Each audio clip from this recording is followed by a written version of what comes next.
بالله من الشيطان الرجيم. بسم الله الرحمن الرحيم.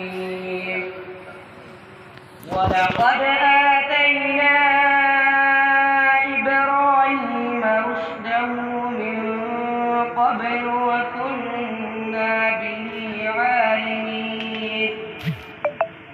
إذ قال لأبيه وقومه ما هذه التماثيل التي أنتم لها عاكفون؟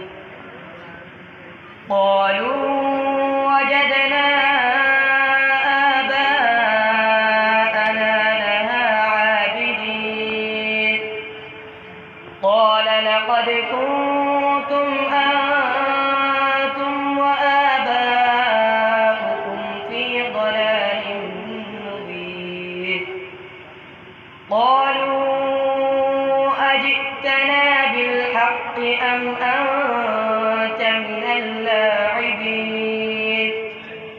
قال بل ربكم رب السماوات والأرض الذي فطرهن وأنا على ذلك من الشاهدين. صدق الله العظيم.